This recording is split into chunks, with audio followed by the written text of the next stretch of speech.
ઓમ શ્રી ગણેશાય નમઃ। જય શ્રી કૃષ્ણ મિત્રો।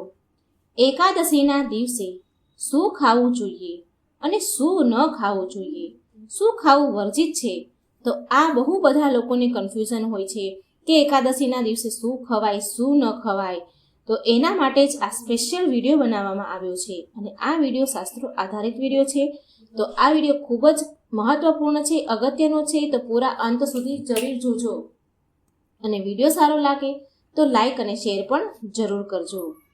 ઓમ નમો ભગવતે વાસુદેવાય। કેમ એકાદશીના દિવસે અન્ન ખાવાની ના કહી છે અને આ વિષય પર શું શાસ્ત્રોમાં કોઈ પ્રમાણ છે? અને ઘણી બધી પરિસ્થિતિમાં એકાદશીના દિવસે નિર્જળા ઉપવાસ કરવા કે પછી પાણી પીને ઉપવાસ કરવા એ શક્ય નથી હોતું। તો આવી પરિસ્થિતિમાં એકાદશીનું પાલન કેવી રીતે કરવું જોઈએ અને એવા કયા કયા ખાદ્ય પદાર્થ છે જેનું એકાદશીના દિવસે સેવન કરી શકાય છે, આ બધા જ પ્રશ્નના જવાબ આપણે આજે આ વિડીયોમાં સાંભળીશું। તો અંત સુધી આ વિડીયોને જરૂર જુઓ અને જો વિડીયો સાંભળતા પહેલાં આ ચેનલ જો તમે સબસ્ક્રાઇબ નથી કરી તો સબસ્ક્રાઇબ કરી લેજો, જેથી આવા માહિતીના અગત્યના શાસ્ત્ર પ્રમાણભૂત વિડીયો સાચા સમયે તમને મળી રહે। ચાલો શરૂ કરીએ। આપણા વૈદિક ગ્રંથમાં અનેક સ્થાન પર આ વાત કહેવામાં આવી છે કે એકાદશીના દિવસે વ્યક્તિને અન્નયુક્ત ભોજન ક્યારેય ન કરવા જોઈએ।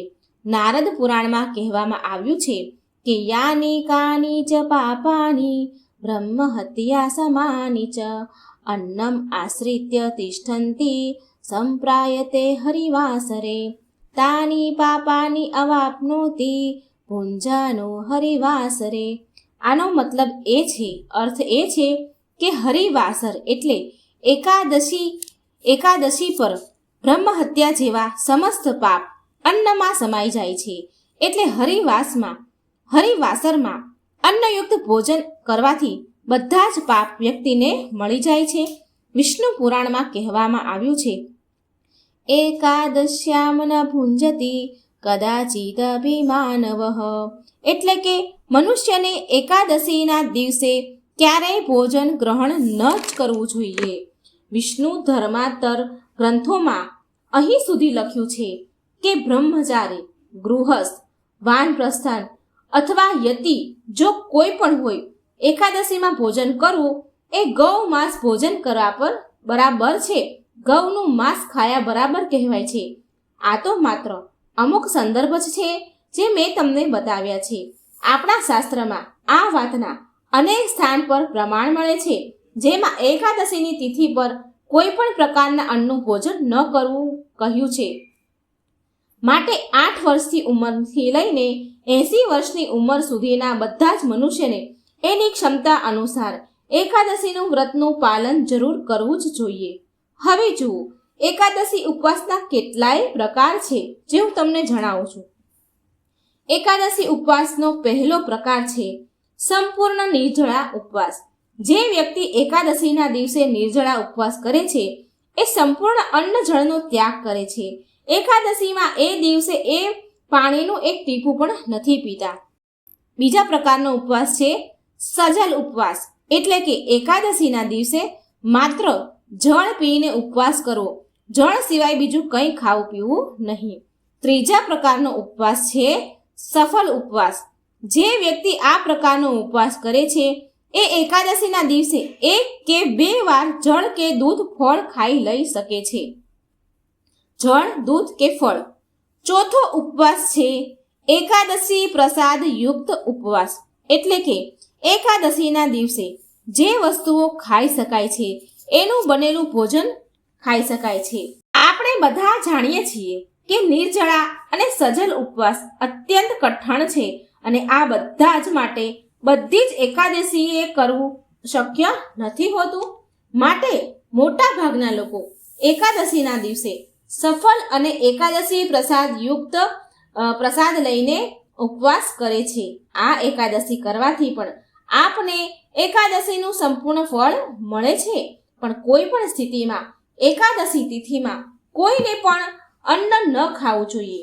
તો હવે ચાલો જાણીએ કે એકાદશીના દિવસે એવી કઈ વસ્તુ છે જેને ન ખાવી જોઈએ। એકાદશી તિથિમાં વર્જિત પદાર્થ છે? તો ચાલો જણાવો.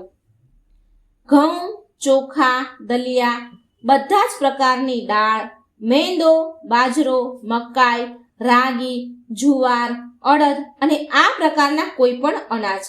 આના સિવાય એકાદશીના દિવસે અન્નયુક્ત તેલનો ઉપયોગ ન કરો, જેમ કે સરસિયાનું તેલ, મકાઈનું તેલ, તલનું તેલ, સોયાબીનનું તેલ, રાઈસનું તેલ, ચોખાનું જે તેલ આવે એ વગેરે કોઈ અન્નયુક્ત જો તેલ હોય તો એનો ઉપયોગ ન કરવો.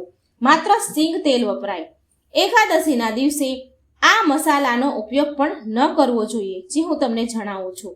જેમ કે હિંગ, રાઈ, સરસો, આમલી, વરિયાળી, તલ, અજમા, ખસખસ, હળદર, મેથી, કલોંજી, બહારથી લીધેલા કોઈ પણ શાકભાજીનો મસાલો, બેકિંગ પાવડર, કસ્ટર્ડ પાવડર, ગરમ મસાલો વગેરે આ મસાલા ન લઈ શકાય. આ દિવસે બહારથી બનેલા કોઈ પણ પદાર્થ ન લેવા જોઈએ, જેમ કે બ્રેડ, બિસ્કિટ, પાપડ, અથાણું, સોયાથી બનેલા કોઈ પણ પદાર્થ, પુડિંગ, ચીઝ, પેકેટવાળા નાસ્તા, બેકરી આઇટમ વગેરે. અમુક શાકભાજી પણ છે જે આપણે એકાદશીના દિવસે નથી લઈ શકાતા, અને એ છે કોબી, ફુલાવર, બિયાવાળા એટલે કે દાણાવાળા કોઈ પણ શાકભાજી, જેમ કે સરગવો, વાલોળ, ગુવાર, ચોળી, જેની અંદર દાણા હોય એવા શાકભાજી ન લેવાય. પાલક, વટાણા, ચણા, કારેલા, બ્રોકલી, ભીંડો, રીંગણા, પાંદડાવાળા શાકભાજી કોઈ પણ શાક ન લઈ શકાય. પાંદડાવાળા તુરિયા, ગલકા વગેરે પણ ન લઈ શકાય. એકાદશીના દિવસે ડુંગળી, લસણ તો બિલકુલ વર્જિત છે, અને એની સાથે સાથે ચા અને કોફી જેવા માદક દ્રવ્ય પણ ન લેવા જોઈએ. બની શકે તો રોજ આપણને ચા કે કોફી પીવાની આદત તો હોય, પણ જો આપણે પૂરી શ્રદ્ધા નિષ્ઠાથી એકાદશી વ્રતનું પાલન કરવા માંગીએ છીએ અને ભગવાન શ્રી કૃષ્ણને પ્રસન્ન કરવા માંગો છો, તો એકાદશીના દિવસે ચા, કોફી કે બહારના કોલ્ડ ડ્રિંક્સ ન લેવા જોઈએ. હવે તમે વિચારશો કે અરે બાપરે, એકાદશીના દિવસે આમાંથી કંઈ પણ ન લઈ શકાય? ઓહો, તો શું ખાવું જોઈએ? નહીં મિત્રો, આવું નથી. તમને જાણીને આશ્ચર્ય થશે કે એકાદશીના દિવસે ન ખાવાની વસ્તુની લિસ્ટ કરતાં વધારે લાંબુ લિસ્ટ એકાદશીમાં ખાવાની વસ્તુનું છે, ખાવાની રેસીપીનું છે. તો ચાલો હવે આપણે જોઈએ એકાદશીમાં શું ખાવું જોઈએ. ખાદ્ય પદાર્થ કયા છે? તો એકાદશીમાં તમે અમુક લોટ લઈ શકો છો, જેમ કે રાજગરાનો લોટ, સિંગોડાનો લોટ, કટ્ટુનો લોટ. એકાદશી ઉપવાસમાં સાબુદાણા, સામક ચોખા એટલે કે મોરૈયો અને રાજગરો પણ લઈ શકાય છે. શાકભાજી જેમ કે બટેકા, ટમેટા, આદુ, લીલું મરચું, લીંબુ, નાળિયેર, કાકડી, ગાજર, પેઠા, કાચું પપૈયું, કટહલ, શક્કરિયા, કદ્દુ વગેરે લઈ શકાય છે. મસાલામાં તમે સિંધવ મીઠું, કાળા મરી, લાલ મરચું, જીરું, તજ, ઇલાયચી, સિંગ વગેરે વાપરી શકો છો. આ દિવસે બધા પ્રકારના સૂકા મેવા લઈ શકાય છે. બદામ, કાજુ, કિસમિસ, પિસ્તા, અખરોટ, ખજૂર, મખના, મિશ્રી વગેરે. અને આ ઉપરાંત બધા જ પ્રકારના ફળ ઉપવાસમાં લઈ શકાય છે. એકાદશીના ભોજનમાં સારું એ છે કે માત્ર ઘીનો પ્રયોગ કરવો, પણ જો શક્ય ન હોય તો સિંગ તેલ અને સનફ્લાવર તેલનો ઉપયોગ કરી શકાય છે. પણ ધ્યાન રાખો કે તમે જે પણ તેલ કે ઘીનો ઉપયોગ કરો છો એકાદશીનો પ્રસાદ બનાવવા માટે, તો એ સાફ હોવું જોઈએ. એટલે કે આગળ આપણે એને એક પણ વાર વાપર્યું ન હોવું જોઈએ કે એમાં કંઈ તળેલું ન હોવું જોઈએ. સાફ ઘી તેલ વાપરવું. આવી રીતે ઘરમાં કોઈ પણ મસાલા લોટવાળા હાથે ઉપયોગ કર્યા હોય તો પછી એમાં હળદર પડી ગઈ હોય થોડી ઘણી, તો એવા મસાલા ઉપયોગ ન કરવા. એકાદશીનો ભોગ બનાવવા માટે સાફ મસાલાનો ઉપયોગ કરવો. એકાદશીમાં દૂધ અને દૂધથી બનેલી બધી વસ્તુઓ લઈ શકાય છે, જેમ કે દૂધ, દહીં, છાશ, માખણ, પનીર, મઠ્ઠો, શ્રીખંડ, લસ્સી વગેરે. અને દૂધની બનેલી મીઠાઈ પણ. તમે લીંબુ પાણી પણ બનાવી શકો છો અને જલજીરા પણ. બસ યાદ રાખો કે એમાં કોઈ એવા મસાલા ન હોય કે મસાલામાં કોઈ પણ પ્રકારના અન્નનો પ્રયોગ થયો હોય. મીઠામાં એટલે કે ગળ્યામાં તમે ખાંડ, મિશ્રી, ગોળનો ઉપયોગ કરી શકો છો. એકાદશી સ્પેશિયલ રેસીપી મિત્રો હું તમને જણાવી દઉં. બટેકાની સૂકી ભાજી, સાબુદાણાની ખીચડી, રાજગરાની પૂરી, રોટલી, ભાખરી, મોરૈયાની ખીચડી, સાબુદાણાની ખીર, મોરૈયાની ખીર, આલુ ટિક્કી, સાબુદાણા અપ્પમ, ફ્રેન્ચ ફ્રાઈઝ, ઘરે તળેલી બટેકાની ચિપ્સ, સાબુદાણા વેફર, સેવ, સિંગોડાનો લોટ કે રાજગરાના લોટમાંથી બનેલા પકોડા, કેળાની વેફર અને કેળાનું શાક, સાબુદાણા, મોરૈયાથી બનેલા ઢોકળા, મોરૈયાના ચોખાના લોટના બનેલા ઢોસા, ઉત્તપમ, કોઈ ઈડલી, દહીંનું રાયતું, બટેકા પનીરનું શાક, રાજગરાનો શીરો, શક્કરિયાનો શીરો, નાળિયેરના લાડુ, મગફળીનો પાક, ગાજરનો હલવો, સિંગની ચીક્કી, બદામ શેક, બનાના શેક, ચીકુ શેક, મિક્સ ફ્રૂટ જ્યુસ, કાકડી, ટમેટા, બાફેલી મગફળી, સિંગની ચટણી, શેકેલી સિંગ, સાબુદાણા વડા, લીંબુ શરબત, આ બધી જ રેસીપી તમે બનાવી શકો છો જે પણ મસાલા તમને અહીં કહેવામાં આવ્યા છે એનો ઉપયોગ કરીને. આ તો હતી ફરાળી રેસીપી મિત્રો. જો ઘરમાં નાના બાળકો કે પછી ગર્ભવતી સ્ત્રી છે કે કોઈ વૃદ્ધ વ્યક્તિ છે તો એના માટે કંઈ ખાધા પીધા વગર રહેવું શક્ય નથી. માટે એના માટે તમે આ બધી વસ્તુ જે રેસીપી કહી છે એ બનાવી શકો છો જે પણ મસાલા તમને કીધા છે એ ઉપયોગ કરીને. જો આવી વેરાયટી મળે તો બાળકો અને વૃદ્ધ પણ ખુશ થાય અને એકાદશી વ્રત પણ રાખશે અને એનું પુણ્ય ફળ આપણને પણ મળશે. તો એકાદશીના દિવસે જે ખાઈ શકાય તેવી સામગ્રી મેં તમને જણાવી દીધી છે. પણ મિત્રો નિયમ માત્ર એક જ છે કે એકાદશીના દિવસે જે પણ ભોગ બનાવો એની અંદર તુલસી પત્ર નાખીને સૌ પહેલા ભગવાનને અર્પણ કરો અને પછી જ એનો ઉપયોગ કરો.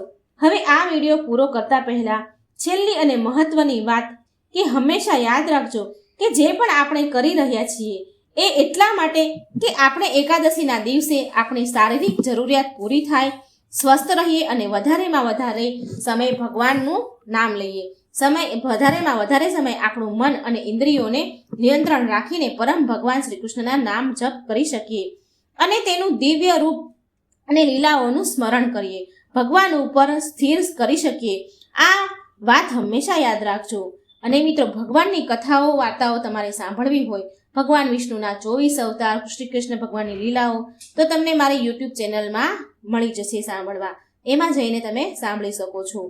તો તમને મિત્રો આ વિડીયો કેવો લાગ્યો, મહત્વપૂર્ણ જાણકારી તમને જો ઉપયોગ થઈ હોય તો કમેન્ટ બોક્સમાં જરૂર જણાવજો. અને શ્રદ્ધા ભક્તિથી ભગવાન એકાદશીનું વ્રત કરી ભગવાનને એકાદશી અર્પણ કરજો અને આ 84 લાખ વેરામાંથી મુક્તિ મેળવજો. વિડીયોને બને એટલો શેર વધારે કરજો જેથી બધાને પણ આ અગત્યની માહિતી મળી રહે. જય શ્રી કૃષ્ણ, રાધે રાધે, થેન્ક યુ.